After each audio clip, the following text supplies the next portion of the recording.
Sham Sharanam Mama. Dada Sham Sharanam Mama. Dada Sham Sharanam Mama. Dada Sham Sharanam Mama. सांसों की माला में सिमरू में तेरा नाम दादा श्याम दादा श्याम. सांसों की माला में सिमरू में तेरा नाम दादा श्याम दादा Shyam. Friends and devotees of the Lord, namaskars to every one of you. And I feel grateful to every one of you, my dear brothers and sisters, you who have taken time off your busy schedule and come here, gathered here, to listen to my broken words and to give me the blessings of your brave, beautiful hearts. I feel grateful to you. I feel grateful to the gifted compere of this evening's beautiful meeting, Mrs. Yogini Gandhi. She is a person of knowledge, of understanding and love. Her heart is rich in dreams and aspirations. May they be fulfilled by the Lord. I feel deeply grateful to her. She spoke certain words concerning me, words which I have done nothing to deserve. Believe me, as I have repeatedly said to you, I am but a simple pilgrim, a wanderer of the Lord, a vagrant who keeps on moving from place to place, from country to country, moving in quest of fellow pilgrims in whose hearts there may be a deep hunger, an intense thirst for the higher, the spiritual values of life. I am but one of the many servants of the great, the beloved Master, whose portrait is here in front of us, and whose name my lips are not worthy to lisp. Sadhu Vaswani. Sometimes as I drew close to him, I felt that to touch the hem of his garment was to commune with God. The light of God shone in his eyes. The smile of God was on his face. A wonder of the infinite was in his faraway gaze, and a fragrance as of the spring breeze was in the wondrous words that he spoke. Sadhu Vaswani was at once a seer and a sage. He was a saint who did not hide himself in an ivory tower, but who came and mingled as a man amongst men, providing them with meaningful solutions to their problems and perplexities. He was a patriot of the purest race serene. He was a poet, a singer of thousands of songs in his sweet lyrical mother tongue, the Sindhi language. Songs which today are the bread of life to so many of his countrymen scattered all over the globe. He was a philosopher, he was a thinker, he was a mystic who communed with the wonder that is ageless, the wonder that is radiant in the sun, the moon, in every star and in every atom, and in the Atman within. He was an educationist, the founder of the Mira movement in education, which seeks to give a new type of education to the students. Current education has failed. because it emphasizes only the development of the brain power. Brain power has been developed. Science is marching on. Technological progress has been made. But the problems that are before India today, the problems that are before the nations today, they will not be solved by the developed brain alone. Illumined hearts are needed. Awakened hearts are needed. And the Mira movement in education seeks to give a triple training to the students. The training of the brain, yes, but also the training of the heart, of the hand, and most importantly, the training of the heart. We need a new type of education today. An education which may teach computer science, but at the same time inculcate among the minds and hearts of the pupils qualities of character. An education which should be job-oriented, but at the same time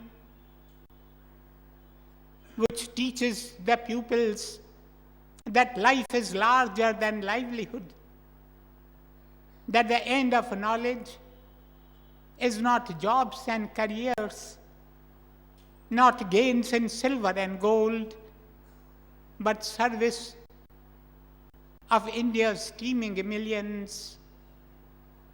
We need a new type of education, an education which may develop the qualities of compassion and reverence. For is not reverence the secret of true education? It was that great poet Tennyson. He says in one of his immortal poems, "Let knowledge grow from more to more, but more of reverence in us dwell." And reverence, as that great world poet, he is regarded by many as the greatest world poet of the 19th century. You have heard his name, Goethe. Reverence, as Goethe says, is of three types. Reverence for what is above us, reverence for what is around us, and reverence also for what is beneath us. Reverence for the poor and lowly, reverence for the forsaken and forlorn, reverence for the unwanted and the unloved, and reverence also for every creature that breathes the breath of life, reverence for birds and animals, and reverence also for Mother Earth and Father Sky, for brother Sun and sister Moon, reverence for the environment. It is the spirit of reverence that is lacking in our life today. And so humanity seems to be rushing from destruction to death. My friends, a couple of months ago, I was in the United States. I was in California, Los Angeles. The radio people there interviewed me on the telephone. They put to me a number of questions. And one of the questions which they put to me was, "You have visited the States a number of times." It is true, I have to go to the United States almost every year because we have a number of Sadhu Vaswani centers in different parts of the United States. And they said, "You have visited the United States for a number of times. What would be your message in a few simple words for the average American?" And I said to them, the Americans have everything that the world can give. They are masters of pleasures and possessions and power, but they have not got what they are seeking. Their hearts are seeking happiness and peace. Is it not true that every one of us is seeking happiness? Is it not true that every one of us wants to be happy? A lecturer was addressing an audience, and turning to the members of the audience, he said, "Is it not true that every one of you wants to be happy? Those that want to be happy, please raise your hands."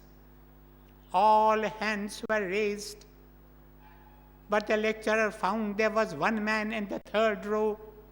He had not lifted up his hand. Pointing to him, he said, "My brother, is it true that you don't want to be happy?" They all turned to him, and they found that he was already happy. He was happily sleeping and snoring. All of us want to be happy. Every one of us is seeking happiness. And I said to them, the American people have not been able to find happiness. They have not been able to find peace of the heart. And so, my simple advice, in a few simple words, to every average American would be, slow down your pace. Slow down your pace.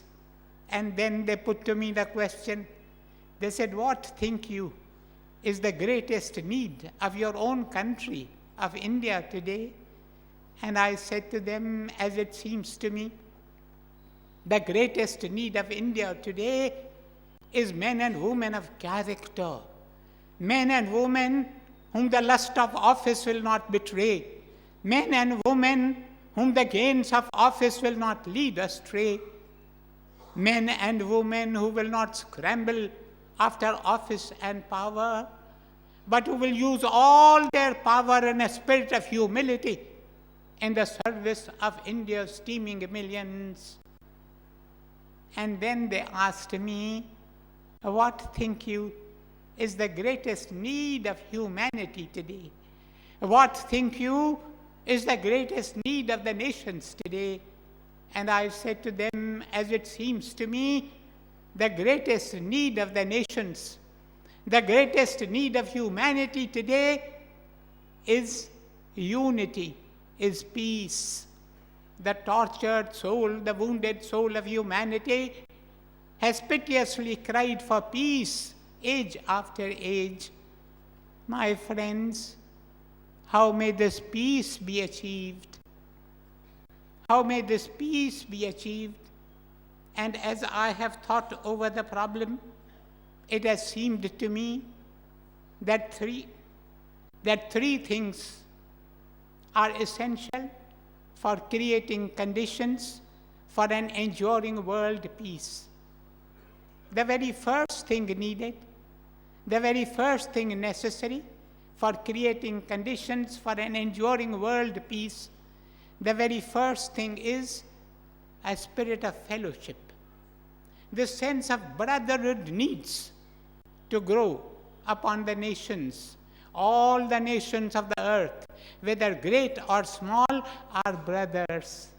We all are brothers. We who belong to different races and religions, we who belong to different countries and nationalities, we all are brothers, children of the one mother, humanity. I remember when I was a schoolboy, my mother taught me to offer a prayer. She said to me, the very first thing you must do on getting up in the morning is to fold your hands and pray to the Lord. Let your prayer be a simple one. Peace be to all the Hindus, and peace be to all the Muslims, and peace be to all the people of all the religions and no religion. I'm afraid this vision, the vision of brotherhood, even in India, is being trampled upon today. Without this vision of brotherhood, culture, both culture and world peace cannot be a reality. May we grow in the spirit of fellowship and understanding are the words of an ancient Indian scripture, and in the Rig Veda, which is regarded by many as the most ancient of all scriptures, in the Rig Veda we have the words, "Together walk ye, and together talk ye, and together know ye your minds." The second thing needed for creating conditions for an enduring world peace, the second thing needed is a spirit of service. A brother is a burden bearer. A brother is a burden bearer.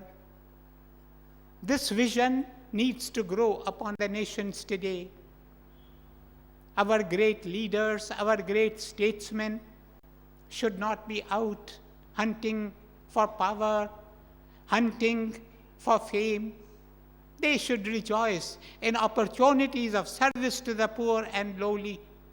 It was Jesus who said, "He that would be the greatest amongst you, let him be a servant of all." A true leader is a servant of the people. Sadhu Vaswani said to us again and again, "He is truly great who greatly serveth." And the third thing necessary for creating conditions for an enduring world peace, the third thing necessary is a new vision of life as a movement onward. This vision needs to grow upon the nations and renew and revitalize the life of the great statesmen. Behold, a new age is dawning. A new cycle in history has started. We must not fight shy of the spiritual values of life. Let not religion be abolished or shelved aside. Religion needs to be reinterpreted in terms of energy, vitality, life. And what is your vision of the 21st century? I am asked. My vision of the 21st century is a very simple one. It is the vision of a world without want. It is the vision of a world without wars. It is the vision of a world in which every human being, irrespective of his country, color, creed, gets the bare necessities of life. It is the vision of a world in which every human being can hold his head high.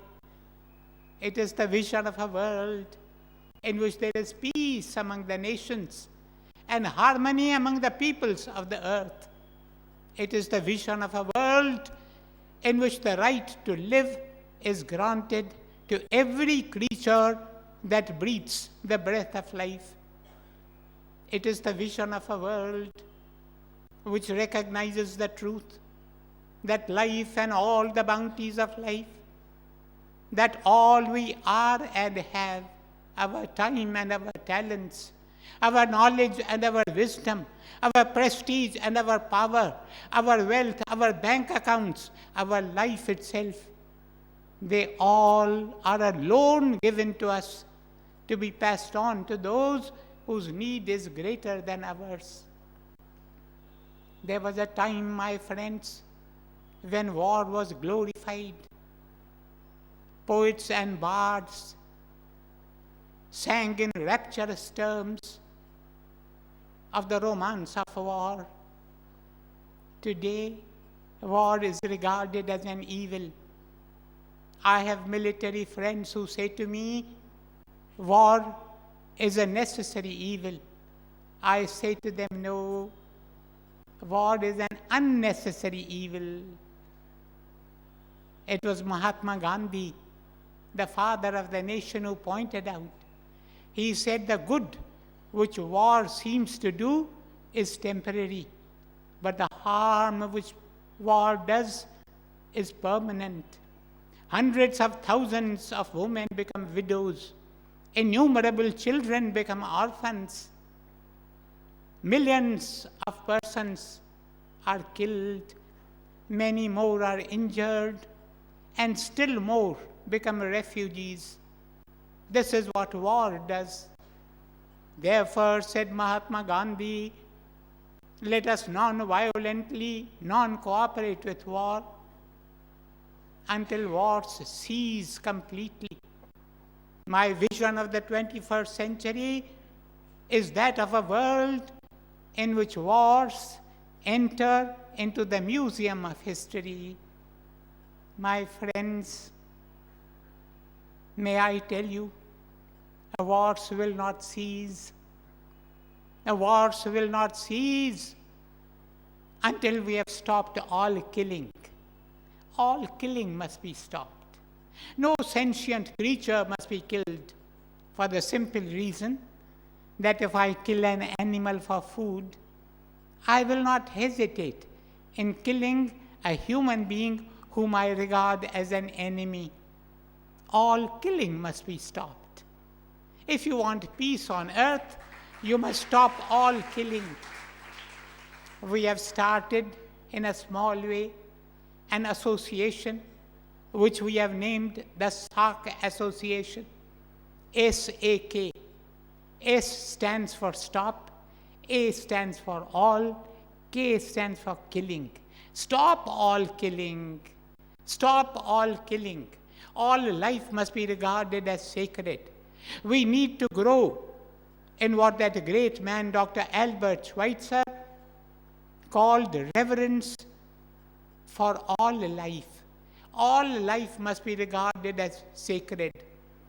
Current civilization, built as it is in the blood of the creature and in the exploitation of the poor, is already crumbling beneath the burden of its own weight.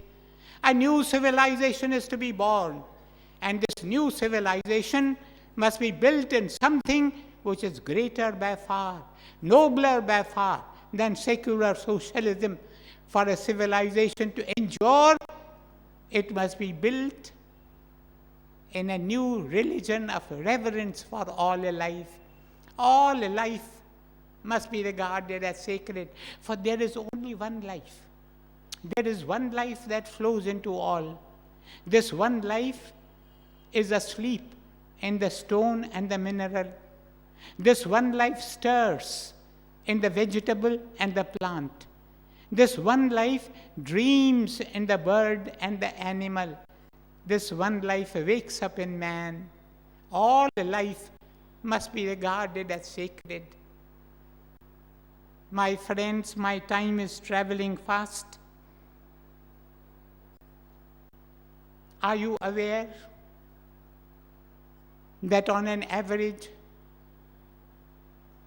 a human being eats up 1,000 animals, over 1,000 animals, big and small, during a lifetime? The time has come when we must decide once and for all that all types of human tyranny must end.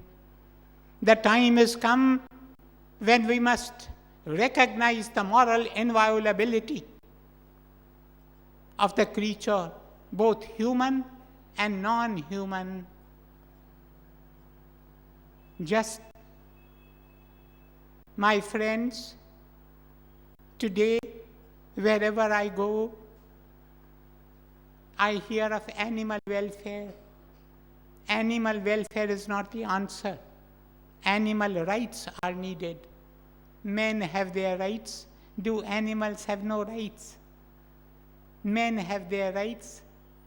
Do they not have duties towards the animals who have befriended man since the dawn of creation? The dog, the horse, the cow, do they have no rights?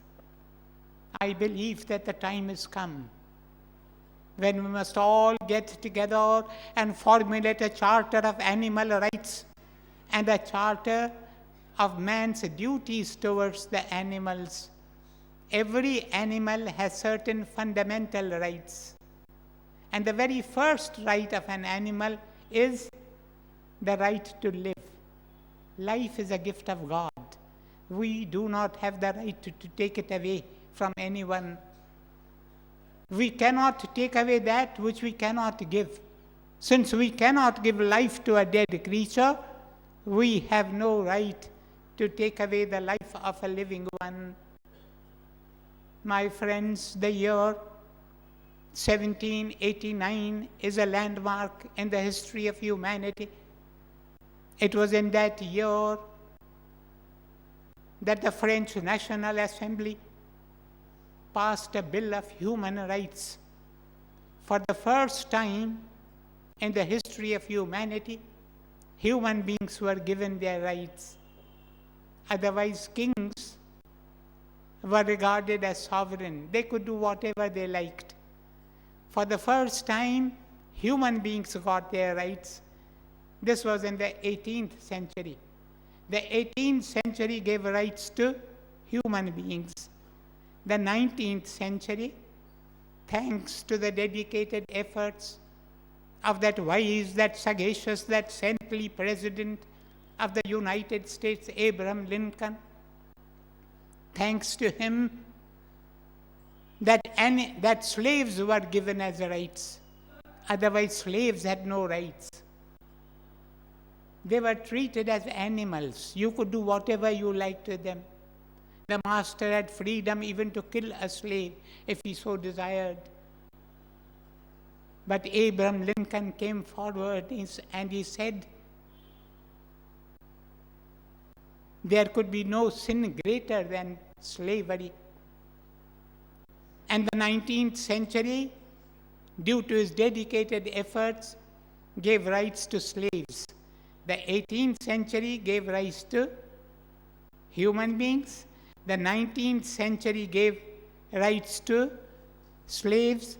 The 20th century has given rights to women. And I believe the 21st century will give rights to animals. That will be a great and glorious day in the history of humanity. My friends, blessed are the peacemakers. Blessed are the peacemakers, said Jesus. The world needs peacemakers today. Not those who merely talk of peace, but those who carry peace within their hearts and are able to transmit it to those around them. They will be among the saviors of our sinking civilization. The life of a peacemaker is a beautiful one. It is beautiful as a rainbow. And even as the rainbow is built up of 7 colors, even so, every true peacemaker has 7 marks. What are those 7 marks? The very first mark of a true peacemaker, the very first mark is abundance of love. He is full of love. His love flows out to all. His love flows out to his friends and relatives, it is true. It flows out to his kith and kin, it is true.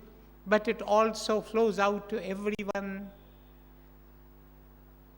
He is eager to make friends with all. As he moves on the street, he keeps on smiling at everyone who passes him by. Some respond to his smile, some pay no attention to his smile, but that does not hurt him. He is indifferent. He says to himself, the day on which I have not made a new friend, I regard as a lost day indeed. My friends, a true peacemaker goes out to make friends with all. People belonging to different nations, different countries, different races, different religions, different strata of society. Right now, I would ask you to turn to either side and smile at the person who's sitting next to you. Then turn a little behind and smile at the person who's sitting behind you. Maybe you will have made 3 new friends. And may I be permitted. And may I be permitted to extend my hand of friendship to every one of you. How many of you will extend their hand of friendship to me in return? Then I'm abundantly blessed. My friends, may I offer a simple suggestion? Every day, at least for 5 times every day. Once when you get up in the morning, the second time when you are about to eat breakfast, the third time when you are about to eat lunch, the fourth time when you are about to eat dinner, the fifth time when you are about to slip into sleep. Breathe out this simple aspiration. May all things, living and non-living, be happy and full of peace and bliss. If you want, you can expand the thought and say, may all human beings, whether they are near or far, whether they are educated or illiterate, whether they are rich or poor, whether they are born or are yet in the womb unborn, may all human beings, those that are able to love me, those that for some reason or the other are unable to love me, those that are able to speak well of me, and those for some reason or the others are unable to speak well of me, may all without exception, be happy and full of peace and bliss. May all creatures that breathe the breath of life be happy and full of peace and bliss. May all non-living things be happy and full of peace and bliss. I remember one day we were walking on the roadside when I saw a stone lying in the middle of the road, and I kicked it aside. I thought Sadhu Vaswani, with whom I was walking, I thought he might trip on that stone and hurt himself. I kicked the stone to the side. That pained Sadhu Vaswani. And when I asked him the cause of pain, he gave me an answer.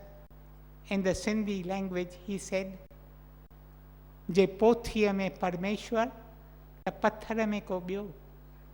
If there is God in the scripture, is there anyone else in the stone? The whole universe is God-filled. Ishavasyam sarvam idam. Ishavasyam idam sarvam, sings the Rishi of the Upanishad. The whole universe is God-filled. Therefore, touch everything with reverence. Treat everything with love. And the second mark of a true peacemaker is that he will meet every human being with the same respect. A person may be wealthy. A person may be poor. A person may be educated. Another may be illiterate. The true peacemaker will give the same respect to both. The true peacemaker will give the same respect to men as he gives to women. To every human being, he gives the same respect. And the third mark of a true peacemaker, the third mark is that he has respect for all religions. He has respect for all religions. He believes that so many religions are so many pathways to the one reality which, for want of a better word, we call God. Let each one follow the path which best suits him. We must not quarrel with our brothers or sisters who follow different paths. They all are paths to the one goal. Quarrels and feuds and fights in the name of religion can have no meaning. And my friends, the fourth mark of a true peacemaker is that he loves all countries. He loves all nations as he loves his own country, his own nation.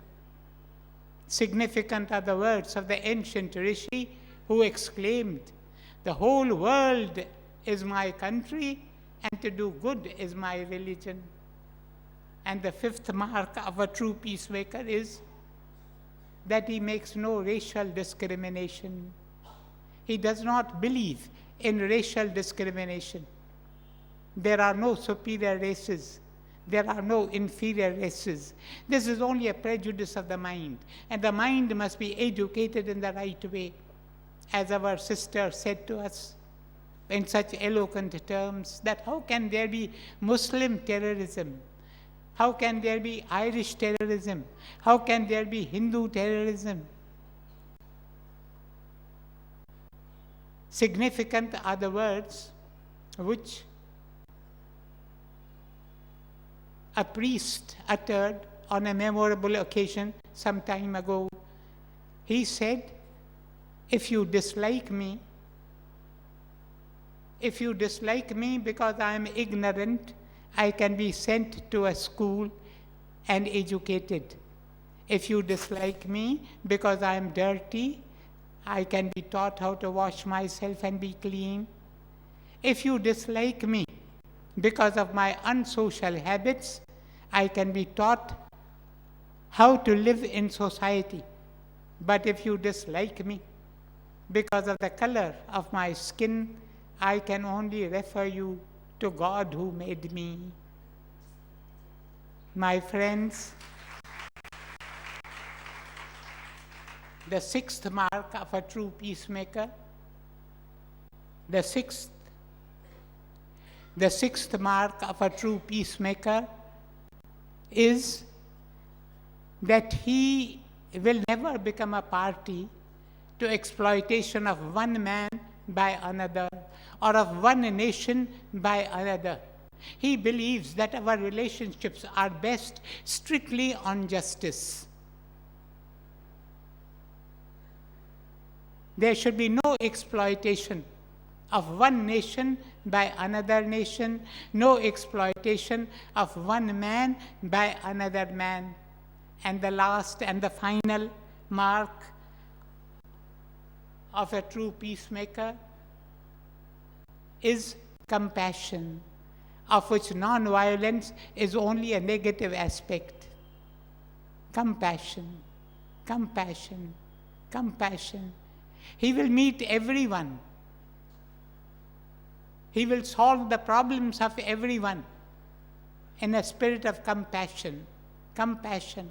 We call ourselves cultured and civilized, and yet we believe in brute force.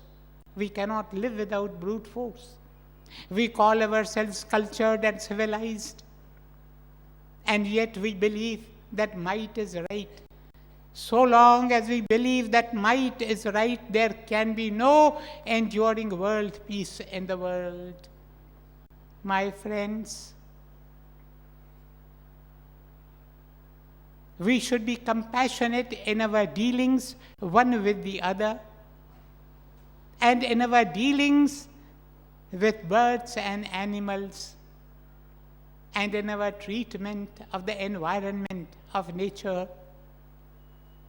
Today, man thinks he is the master of nature. Man thinks he is the sovereign of nature, and he can do whatever he likes with it. Among all the creatures on earth, the human being is the only one who has been given the capacity to interfere with the environmental balance.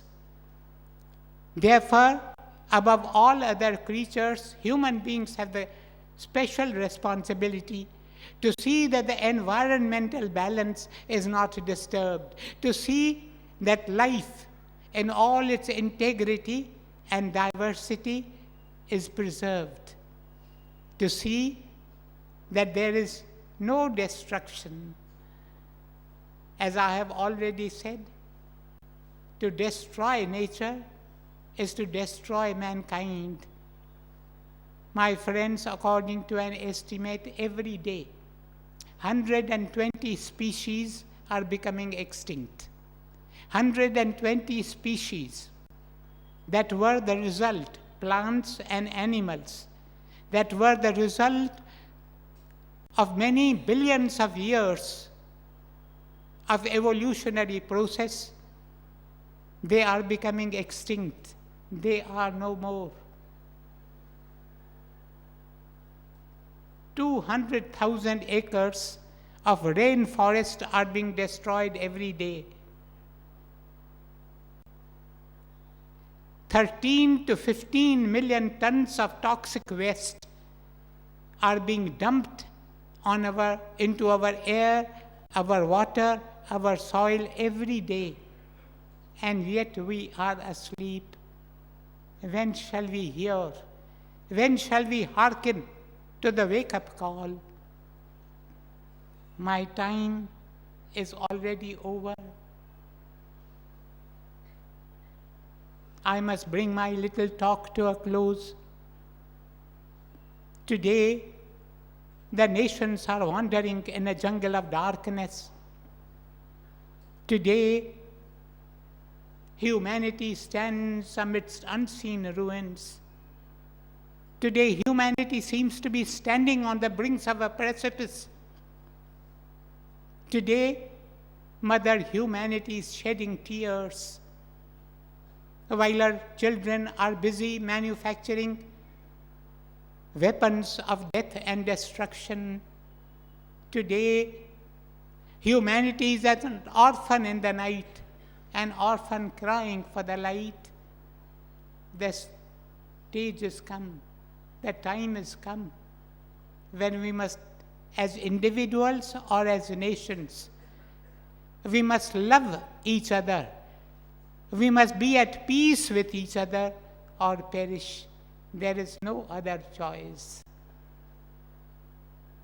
The publication of this slim volume, Peace or Perish, the choice is yours, is very timely, and I invoke on it the benedictions of the Lord. I thank you. Om Shanti, Shanti, Shanti.